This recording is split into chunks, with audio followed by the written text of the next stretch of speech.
बात तो तुम बिल्कुल ठीक कह रहे हो। मैं सुपरस्टार होते हुए भी वो वाला सुपरस्टार नहीं बना हूँ जिसे हिंदी सिनेमा की जनता पहचान सके। इस पर पीयूष ने पान चबाते हुए कहा, अभी बाबू मोशाय को एक लावारिस या एक मुकद्दर का सिकंदर की ज़रूरत है।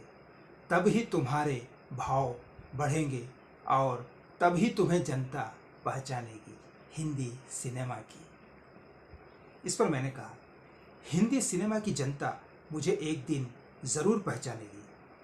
तुम्हारा साथ, तुम्हारी रिसर्च और तुम्हारे आइडिया मुझे निश्चय ही हिंदी फिल्मों का सुपरस्टार भी ज़रूर बनाएंगे। इस पर पीयूष ने कहा, भूषण सर की दिलदार का क्या हुआ, कब रिलीज़ हो रही है? इस पर मैंने कहा, अगले महीने 13 तारीख शुक्रवार को। दिलदार फिल्म के रिलीज़ होते ही मेरी झोली में हिंदी फिल्मों के ढेर लग जाएंगे। पीयूष, मतलब मैं भी 1-2 दर्जन थैलियाँ खरीद के रख लूँ? इस पर मैंने कहा, थैलियाँ? अच्छा। नोटों की गड्डियों के लिए। यार पीयूष, मेरा मतलब आनंद। तुमने फिर आनंद जैसी बात की है।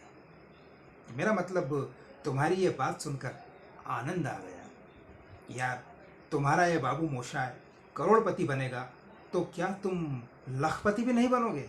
मेरा आनंद भी लखपति बनेगा। तुम तो मेरी वो पारसमणि हो जिसे मैं जब तक अपने दिमाग पर ना रगड़ूं मेरी कहानी में जान नहीं आती है।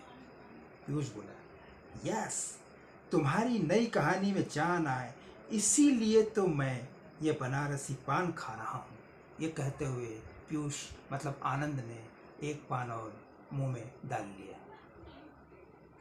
इस पर मैंने कहा, तभी तो मैं सोचूं कि कल तक चने चबाने वाला पीयूष पान कब से खाने लग गया।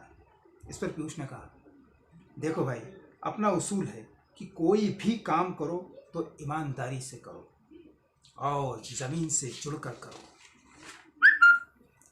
जैसे एक मकान बनाने वाला मिस्त्री पूरी ईमानदारी से नाप तोल करके एक एक ईंट जोड़ता है, ठीक वैसे ही तुम्हारा ये आनंद भी असली किरदारों के बीच जाकर उनके जैसा बनकर काम करता है और तुम्हारे लिए अच्छी अच्छी जानकारियाँ लाता है।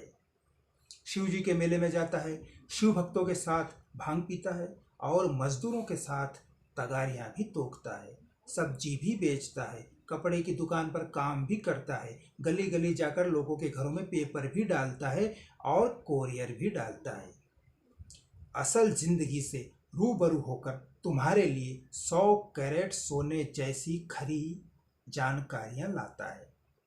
वर्तमान में मेरे दिमाग में अमिताभ की फिल्में चल रही हैं। अमिताभ ने फिल्मों में कैसे कैसे कैरेक्टर किए और जनता अमिताभ और अमिताभ के बारे में क्या क्या सोचती है, यही सब जानने समझने के लिए मैं पान खा रहा हूँ। कुछ दिन ये अंदाज भी सही। इस पर मैंने कहा, वाकई पीयूष, तुम जिंदगी का असली आनंद ले रहे हो, तभी तो मैं तुम्हें आनंद कहता हूँ। इस पर पीयूष ने कहा, तुम्हें क्या पता, जिंदगी के असली आनंद लेने में मेरे पसीने छूट जाते हैं। बहुत रिस्क है बाबा, बहुत रिस्क है इस आनंद में।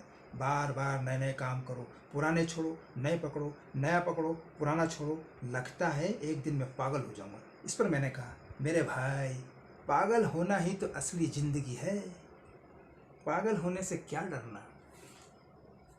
इस पर पीयूष ने कहा, मेरा मतलब आनंद ने कहा, क्यों न मेरी पागलपंथी पर ही एक कहानी लिखो, फिल्म सुपरहिट जाएगी। तुम्हारा दोस्त पीयूष, जिसे तुम आनंद के क्षणों में आनंद आनंद कहते हो, वो आनंद तुम्हारी कहानी में जान डालने के लिए कैसी कैसी माथापच्ची करता है और कैसी कैसी मगजमारी करता है। बाबा, ये फिल्म बन गई तो आम जनता के दिलो दिमाग में ऐसी बैठ जाएगी, ऐसी बैठ जाएगी जैसे आम जनता के दिमाग में अमिताभ बच्चन बैठ गया है। मैंने खट से कहा, यही हो भी रहा है। अभी जो मैं स्टोरी लिख रहा हूँ वो तुम्हारे ही स्ट्रगल पर आधारित है। लाओ, पान खिलाओ। पीयूष ने खुश होकर कहा, ले भाई, यह आखिरी पान बचा था, आधा तू खा, आधा मैं खाता हूँ। वैसे पान लगता अच्छा है। इस पर मैंने कहा,